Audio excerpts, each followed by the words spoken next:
For me, trading is about the wheeling and the dealing, the psychology of it, though, more than anything, because there's nothing better to know that you can enter a market and make unlimited money if you entered with a strategy or a system or a goal. Actually, maybe not a goal, because this book, guys, I like the psychology. Like I said, listen, like you, I like the market because we don't know why. We just love them.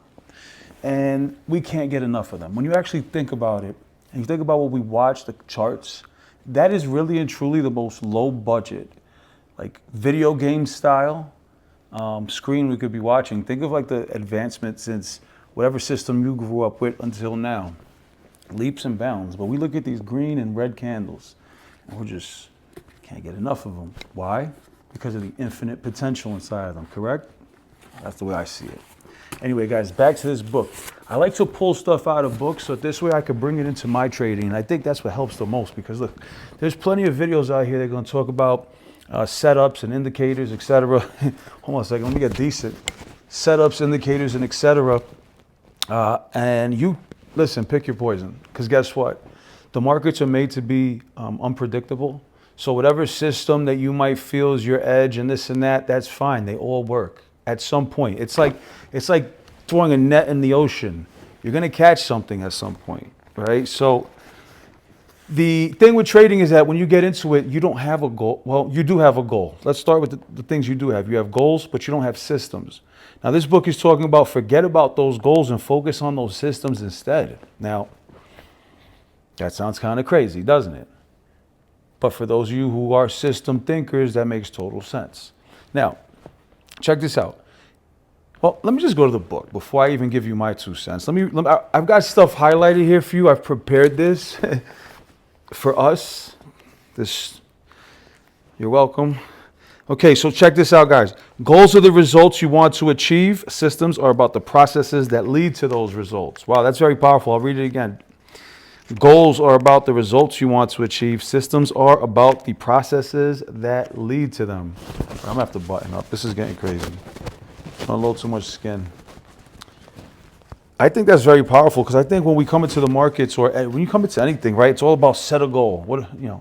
Write your goals down. But now when you think about this, when you're trading, there's always a goal, right, to profit. I think that's the universal goal.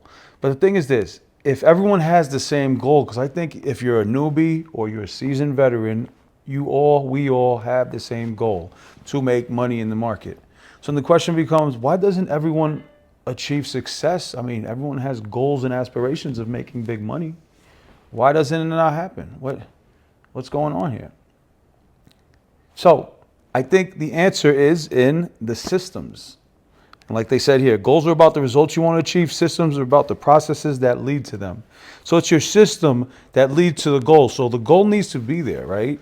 Whatever that is, lose 20 pounds, make 10K in a day, whatever that is. So the goal has to be there. But the next thing is like, okay, your mind's like, I know what you want, but how are we going to go about getting it? And it's not really your job to figure that out, but it is your job to get a blueprint going. And that's what the system's about. And I thought that this was very interesting to bring to your attention, that we must put a system into place. Now, tying it into the markets, when you enter the markets, there must be, yes, the goal is to make money. Let's get that out of the way. That is foundational. I think everyone in there already has that in their mind. So we must create a system to get to the X number that is your goal. So if your goal is to make $50, $100, $3,000, $2,000, your first $10,000 day, first 100K day, that's the goal. But what is the system? And I think it is very important to put that system into place in your trading if you don't already have it, and know that that is your GPS that'll get you to the goal. Perhaps you never thought of it that way, or perhaps you don't have a system, or perhaps you don't even have a goal. I think number one, you start with a goal, right? Say to yourself, okay, what is the best day I've had in the market so far? Great, $250 in one day.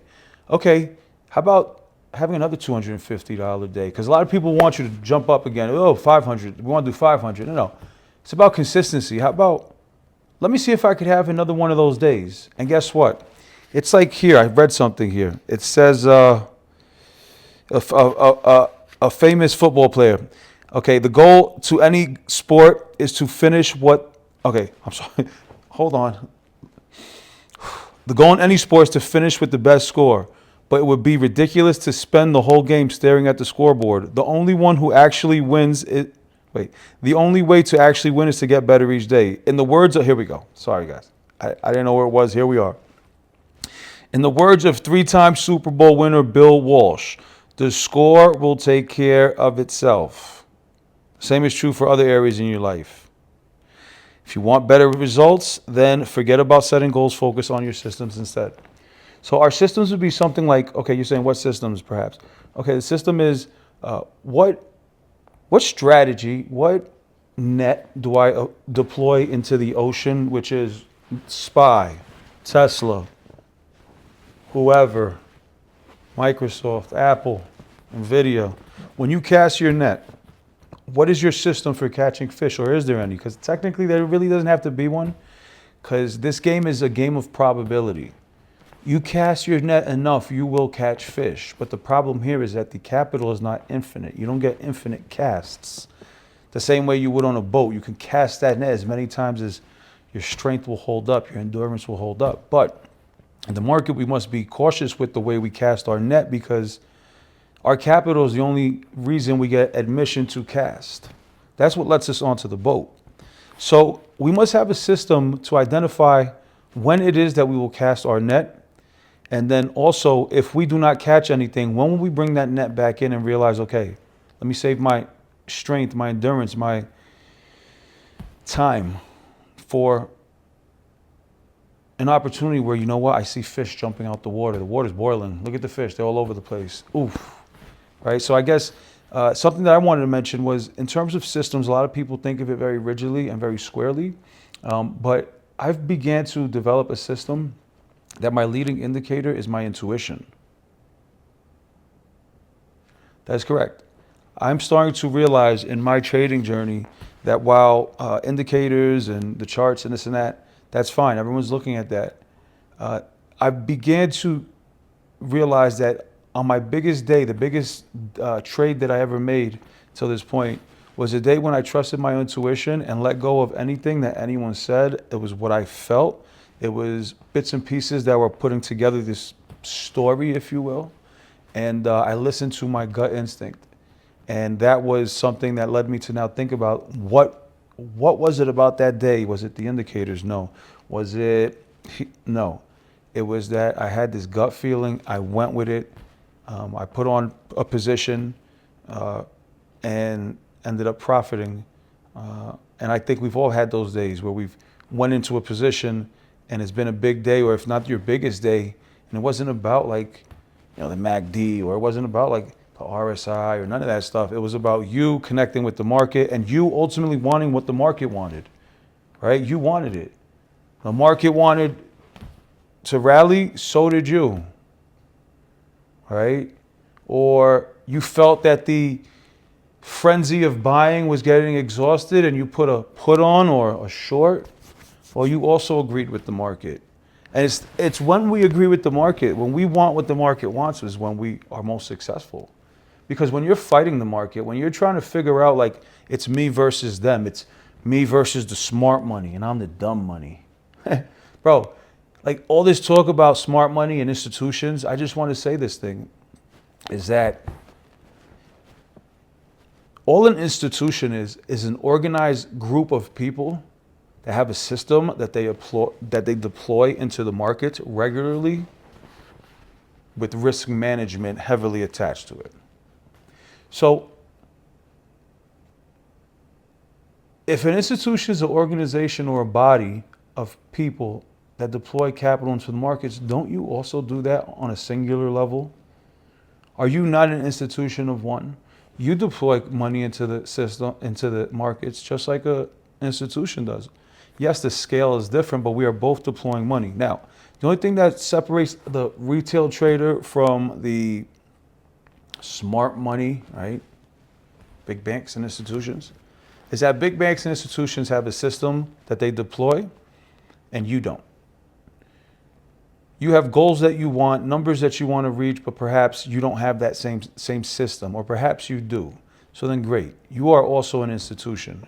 And if you're managing your risk also as your first line of offense, because that should be the first line of offense. Where am I going to decide that this trade will get cut and I will feel nothing about it? Because I need to keep my losses smaller than my wins to end up being profitable. Because it's not about like winning more than you lose. It's about keeping your losses small so that your wins, right, outweigh your losses. So the only difference between, let's say, someone who's just starting out in an institution is the fact that, okay, they're both risking their capital, but the institution is managing a system, and then the newbie's trying to figure one out. So then there's your light bulb moment to say, okay, so then what would be my system? That's something that you have to figure out for yourself, because there's no recipe to this that will be, like if you want to bake a chocolate cake, if we both look at the same box, we'll get the same results. Well, this is not like that, right? Everyone has their own ingredients. Everyone has a way to look at the market for themselves, but you must set a system, right? The goal has always been there. It was only when they implemented a system of continuous small improvements that they achieved a different outcome. And we're talking about every Olympian to win a gold medal. Everyone there at the Olympics wants to win. The goal is the same, but who wins? And they're saying that it's the person that implemented that system leading up to those events that got them the best results. So what we really need to change are the systems that cause those results. Think about that. That's very powerful. If we implement a new system, or if we tweak and modify systems that are leading to results, then it's not the goal that we need to change or any of that type of thing. It's the system, it's the inputs, it's the X's and Y's, it's the X's and O's, right? For those of you who played sports, coach brings you in and draws out the play. It's the play. You go out and you run it. In order to improve for good, listen to this, guys, you need to solve problems at the systems level. Fix the inputs, and the outputs will fix themselves. Or like your man over here said, Bill Walsh, the score takes care of itself. So I want you to think about that, to start thinking about a system or something that you can deploy regularly and test in the markets to get to the next level, right? A systems first mentality provides the antidote. When you fall in love with the process rather than the product, you do not have to wait to give yourself permission to be happy. You can be satisfied anytime your system is running. The problem with goal first mentality is that you are continuously putting happiness off until the next milestone. I think that's very powerful as well, this thought. And guys, I just hope that you're enjoying this. I'm just taking, this is actually Atomic Habits, for any of you wondering what I'm reading. And implementing that into our trading, because I think if you've done any amount of trading, you begin to realize that it becomes the trades, your profit, those things become a reflection of your own inner thoughts, your own inner desires. Trading becomes a journey of self-improvement, to be honest with you. This is like the realest self-improvement journey you can go on. Like, you want to go on a self-improvement boot camp? Start trading. You will really get to understand your fear, your greed, your ambitions, your ability to make infinite amount of capital every single day from a phone or a laptop. When it's like, but the only way to do this, really and truly, is to again set up a system for it. And what I like about this is that we always have goals when we come into the markets, right? Like, oh, I want to have my first $1,000 day, right? And it's like, I can't be happy until I get to that 1,000. No, this book is saying you can be satisfied anytime your system is running. I think that's very powerful. Check this out. The purpose of setting goals is to win the game. The purpose of building systems is to continue playing the game. Ain't that the truth, guys? Think about that. That is so true, because if you don't have a system that allows you to continue to play the game, then you will not be able to play the game anymore. You can watch, but in order to trade, you must have capital to deploy, right? Any amount of capital to be able to get into the game. And if you don't build a system that kind of preserves and then builds that capital, then you quickly will be, when you hear about people blowing accounts, because there was no system. It was just run and gun. And that also will work for people. This is not to say mine is better than theirs. That's just to say that perhaps organizing some sort of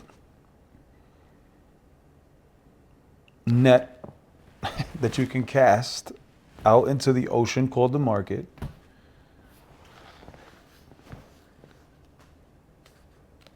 and on a regular basis come back with fish, that would probably be best.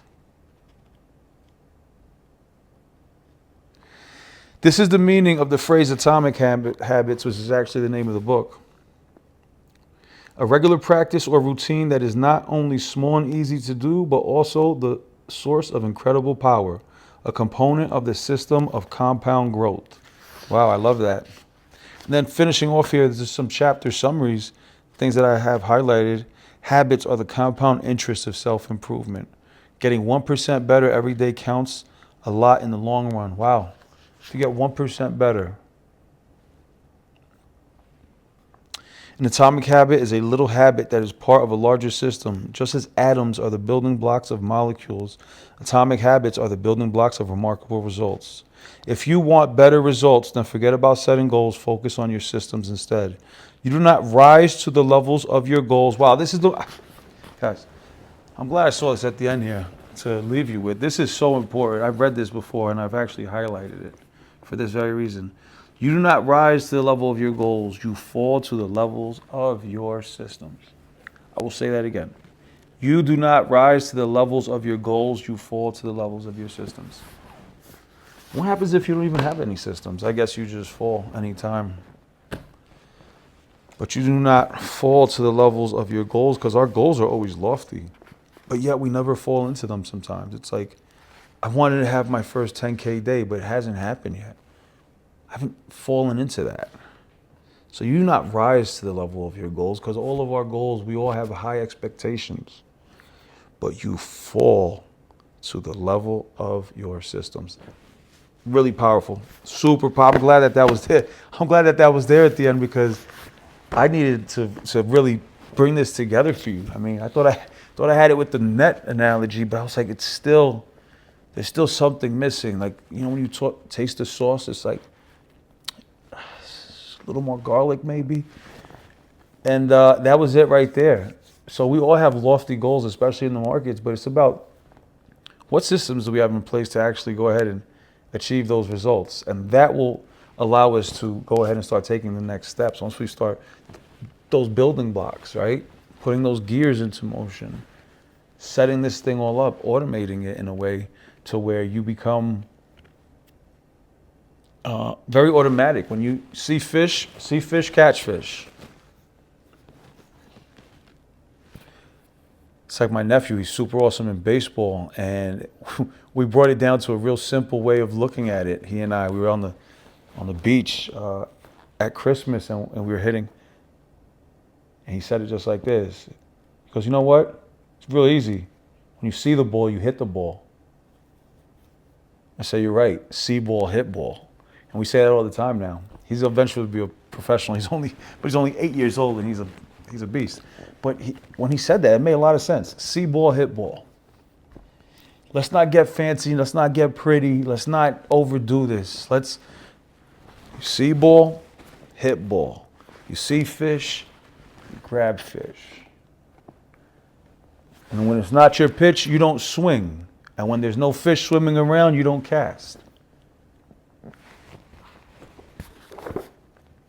You do not rise to the level of your goals. You fall to the level of your, say it with me, studio audience, all of you guys out there, come on, to the level of your systems.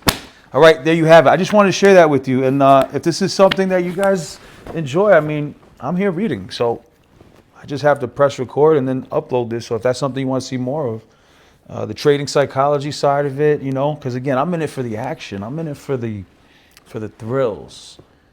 But where did the thrills come from?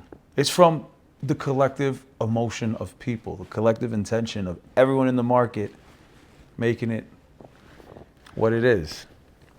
So there you guys have it. You know what to do if you want to see more of this. The next topic is going to be something out of this book. What is this? Not that one. Ooh, ooh, ooh, ooh. Okay, here it goes right here. So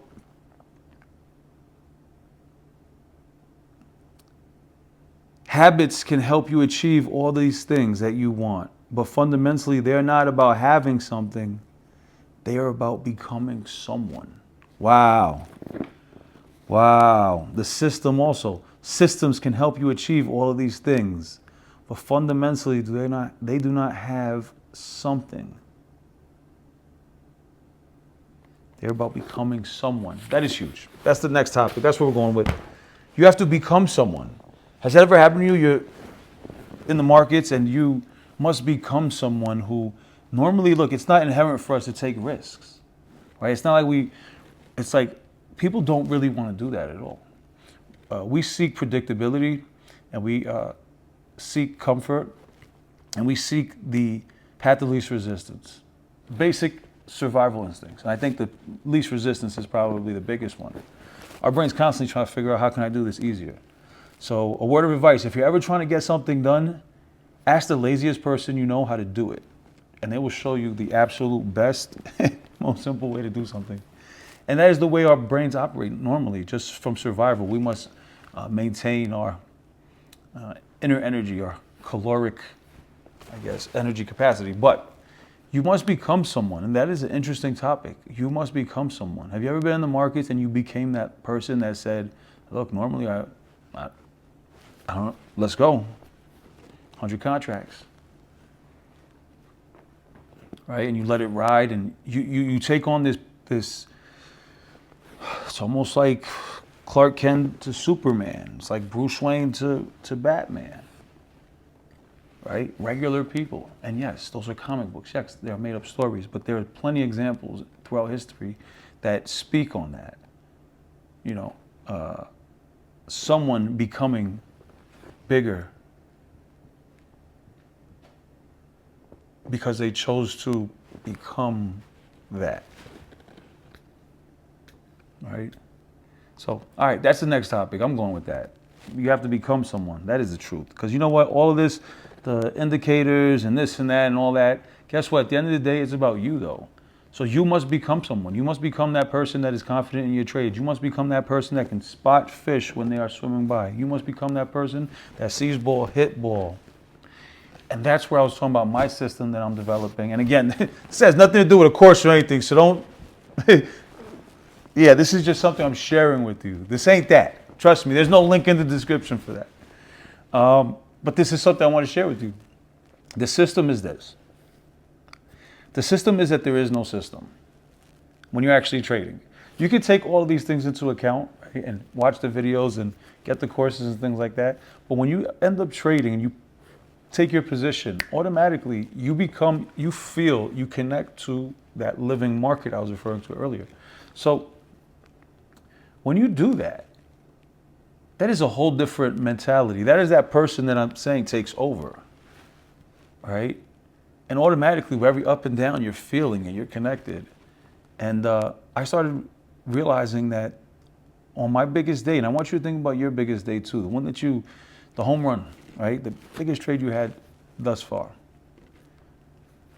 So if you really think back to that, it was a connection with the market that you wanted what it wanted. You didn't fight it. You didn't resist it. You went with the flow. You traded from it, not against it, not trying to get ahead of it, not trying to outsmart it. Because that's like trying to catch jaws in the ocean with a paper bag.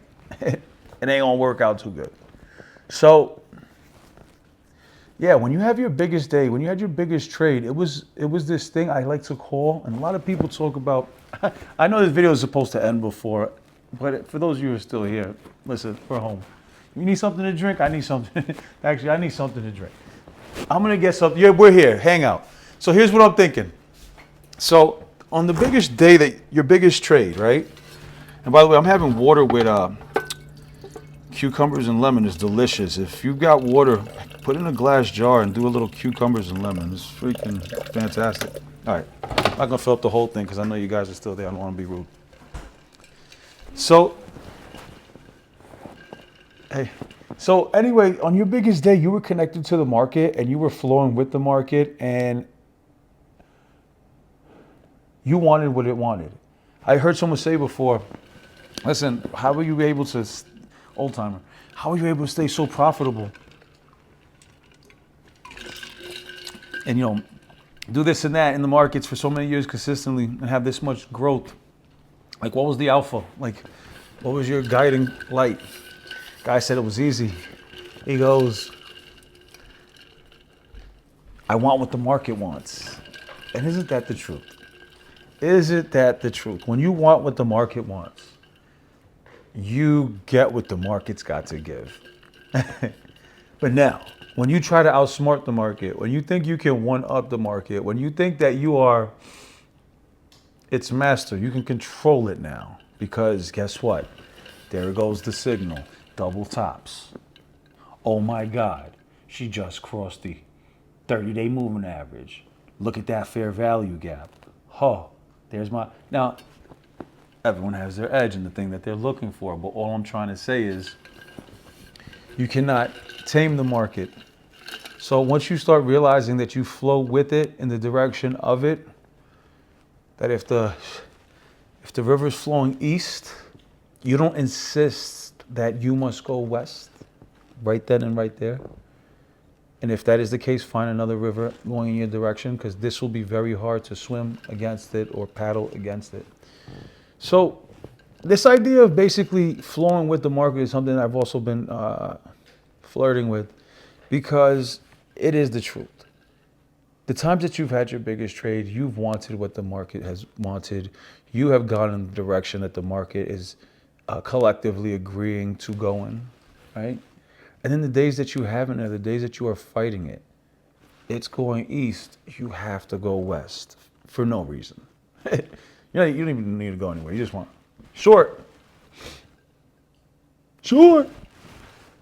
Right? And I think that this is something really to think about. And I appreciate any of you who are watching this here with me. If you're still here at almost, it's 27 minutes, drop a big 2-7 in the comments. Because this, for me, there's nothing more that I like to think about and talk about. And I think you're amazing people to talk about this with. And perhaps we'll go live at some point and we can all speak together. But I love this idea of connecting to the market. And the point of this all before I went to get the water. A lot of people talk about the institutional trading, right?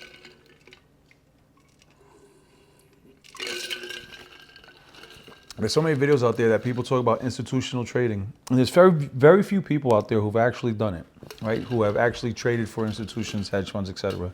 That then put content out about it. So I think they sign NDAs that they can't disclose anything. That's basically like proprietary knowledge. Like, that's IP. You can't go on YouTube and start a channel and start saying. So that's why you don't really see it. So from there, you have people who assume to understand it, and maybe they do or don't. My thing is this: it doesn't matter, because I said you are also an institution if you come to the markets with a strategy and you manage your risk and deploy capital. So I like this idea, and it's a spin-off on this thing, institutional trading, but I call it intuitional trading. And it's something I've been developing for myself, the intuitional trader inside of me that really led me on that big day that I had. It was my intuition, it was my gut feeling. On that day, it was actually it was a Friday, and the story in my head was bullish, right? But for some reason, everyone thought it was going to be a bit of bearish news, this and that, the presidential elections, whatever. So that morning, I just went out and I was walking on the beach, and I was like, okay, maybe I'll look for some signs that'll kind of validate that. You ever done that? Look for signs that validates your thesis, your bias. If you haven't, start doing it, because on this day, it was unbelievable. So I'm walking the beach, and I'm like, I had read somewhere in another book talking about look out for the signs that are around you. So I was like, all right, cool. Now, as I'm walking down the beach, I see 12 feathers with the points down, the feathery part up, whatever you call that. Put it in the comments. The plume, I don't know, whatever. So was sticking down in the feathers, 12 of them. And I just walked past and didn't even think anything of it. I'm like, what's these feathers doing sticking out? That's weird. I said, hold on a second. I was looking for a sign. So I get on chat and I'm like, chat, what's up with this feather thing going on over here? Is there anything that has to do with it? Oh my God. You know, chat, they'll give it to you, things you never expected or the things you wanted to hear too, especially. Oh yeah, 12 is a very powerful number. It represents the 12 signs of the zodiac and also 12 disciples, etc. And it went on. I was like, I like this. And I kept walking and I hit, like I guess, flag marker 33 on the beach. And I was like, hold on a second, this is going somewhere. I know threes are powerful. So I was like, what about 33 mixed with the with the feathers?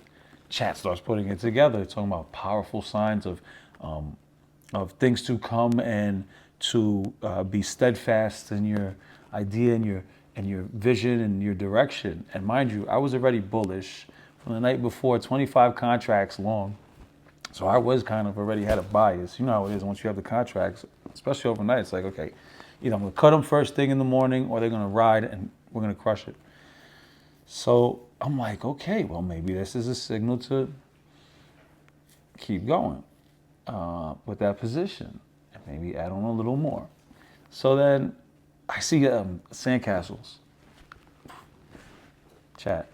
Chat's like, oh man, that's basically telling you like time is limited. Like the time to strike is because the opportunity will wash away. I was like, wow, this is unbelievable. It was a Friday too, right? So, you know, last day before the weekend. So I'm like, okay. So I start putting it together, and as I'm walking back, because the market's about to open, I don't know, it's about 9 o'clock. I'm walking back, I see 3 birds flying in my direction. Another 3 get on chat. They give me the whole sauce. This is amazing, powerful, this. Now, up to that day, I had winning days, but not like huge winning days. And this day was a huge winning day for me. And it's not about the dollar amount. It's about the day that I realized that it was really possible to make a lot of money in the market.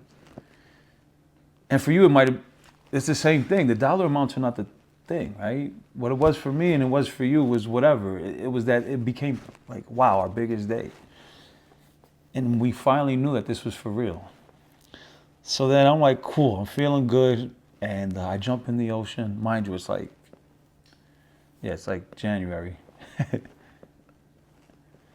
on the East Coast. I jump into the ocean, I get out, as I always did, and I go inside.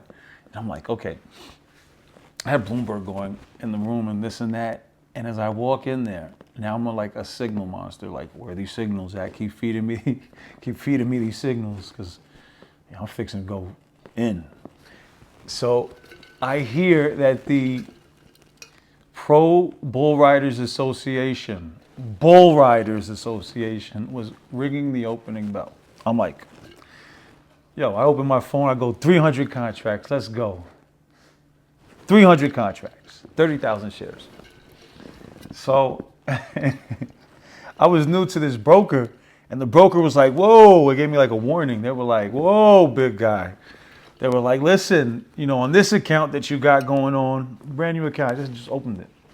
On this account, you can close, you can take the 300 contracts, but you can only close 75. And again, it was a Friday. So I'm like, okay, it's Friday. I don't want to leave, figure close 75, do the math between 300 and that, whatever, 225 open, right? And I'm like, okay, fuck, let's just go 75 altogether. I had 25, give me 50 more. So I have 75 contracts, beautiful. Okay, I maxed out. I went all in, because for me, I'm trying to close these contracts and not lose my account. I later on figured I had needed a cash account, this and that, fine, I did that, and then we could do bigger things. But at this moment, I went for 300, I took the 75, and then I had to manage that risk, right? But guess what? You remember the birds, and you remember the feathers, and you remember the castles? Yeah, that was all spot on. I had like the cheat code. So as the market opens, those 25 shares, I'm up like $2,500 as soon as the market opens on those 25 shares from the day before. So I'm like, beautiful. Gives you a cushion, you know what I mean? So it gives you a cushion. And so I have this cushion and everything. And now you can allow it to kind of breathe. So I go, opens up 2,500 and it's 3,000, 4,000 like that. I'm like, wow, this is really moving.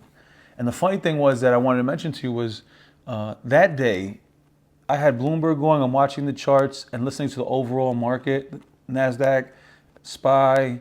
I mean, you name it. Fucking soybeans was green. Everything. By the way, soybeans is always green. If you're not watching them, just keep an eye on them. I don't even know what that's about, but they're always rallying. But anyway, when I even saw soybeans was giving me the signal, I was like, let's go. And I'll never forget, I'm watching my family play outside on the beach, volleyball. And I'm like, damn, am I getting greedy right now? Should I close out at like 6,000, 7,000? And I'm like, I'm not being greedy. I want what the market wants. Bro, the market's not done, like, blessing me. What? Why are we turning the music off? Like, this party just got kind of started. And I'm watching my family. I'm thinking, you know what? I'm not being greedy, but I'm doing this for them. I'm doing this for me. I'm doing it for them. The market wants to give. I'm here to take. So when that happened, my nephew ends up coming inside, and I'm up about 8,000 at the time, this and that, 9,000, 85, 9, like that. And he goes, yo, how you doing? I'm like, I'm at 9 G's. And he's like, wow, that's awesome. And he's standing there. I said, guess what, though? And my family had finished playing and this and that. He had like his baseball glove or whatever. And I'm like, guess what, though? I say, I'm going to hit this number, and I'm going to stop, and we're going to go outside. It's like, cool. So I go, write that number down on the board. He goes and writes it. I said, as soon as we make this money, we're going outside, we're going to play catch. And sure enough, hit that level. I closed out. He checked it off the board. And we went outside and we played catch. And it was the most effortless trade I've ever made. And and the most money I've ever made in the markets. It was unbelievable.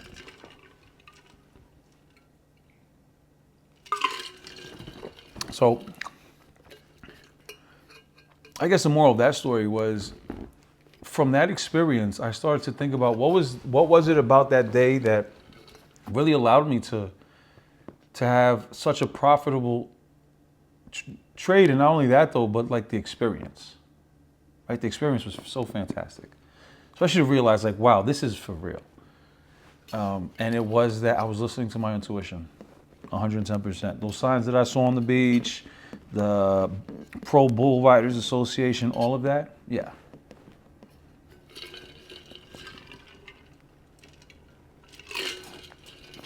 And that was that.